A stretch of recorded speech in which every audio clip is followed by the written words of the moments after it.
fulani, hebu muangalie pembeni yako, kuna mtu umekaa naye, hebu muangalie vizuri.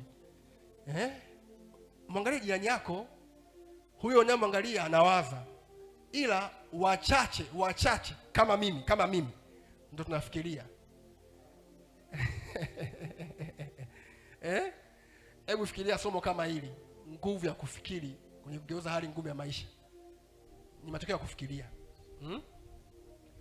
Ni kweli nimejifunza kwa baba yangu, lakini haikutokea hivi kwa sababu na mimi pia ni muda nafanya nini? Nafikiria. Amen. Notes zipo nyingi sana za kufundisha. Lakini mchungaji ambaye anaweza kufundisha mshirika wake akabadilika akageuka kuwa mtu mwingine ni mchungaji ambaye anafikiri. Shirika yangu anahitaji kitu gani? Nakumbuka kipindi fulani ilikuwa ni mwezi wa 6 mwaka huu, tulikuwa tunasherehekea mwaka mmoja wa kanisa la ABC Global Ngoromboto. Sawa? Nikawa nimewapa shirika yangu nafasi kila mtu aniandikie walau maombi 3 ambayo anatamani Mungu amtendee tunapoendea mwaka mwingine wa kanisa letu. Kwa kila mtu kama ameandika.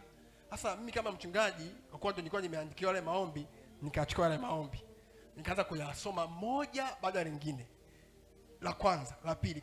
Nikaja kugundua kwamba baada ya muda na makundi 3. Watu wengi wanazungumzia issue ya uchumi. Mungu anisaidie kiuchumi hivi na hivi na hivi. Wengine wanafunzi wangu pale sema hivi, Mungu anisaidie nipate first class. Kuna wengine ambao pia wanazungumzia hali ya kiroho. Baada ya pale, Jumapili iliyofuata, somo ambalo lilifuata ikasema kwamba nikawafundisha somo linasema kwa habari ya kwa nini mafanikio ya kiuchumi ni muhimu kwa muamini. Kwa hiyo somo lilizaliwa kutokana na wale ambao washirika wangu walikuwa wameandika kama maombi. Kwa hiyo Jumapili wakati mchungaji amekuja na somo kali kweli, kumbe mimi nimeangalia maombi yao. Nimeanza kuyajibu maombi yao. Mimi si ndio Mungu mwenyewe? Kwa hiyo mambo ambayo yanaweza kubadilisha maisha ya mtu au watu ambao wanaweza kubadilisha maisha yao ni watu ambao wanafikiria. Na moja jambo ambalo mimi binafsi nimebadilisha maisha yangu ni kukaa chini na kufikiria. Hivi unajua wapagani hawajui kuomba kama wewe. Ukimwambia mmoja uje aje hapa aanze kuvunja, aanze kufyeka kama general hawezi mmoja uje.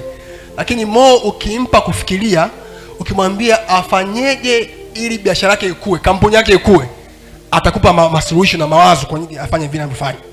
Kwa hiyo moja ya silaha muhimu tukitaka kufanikiwa kama watu wa Mungu ni kutumia uwezo ambao Mungu ametupa ndani yetu wa kufikiri. Ni kweli tunafunga sana, lakini je, tunafikiri? Baada ya kufunga, baada ya kuomba, Mungu huwa anauboresha ule uwezo wa kufikiri ndani mwetu.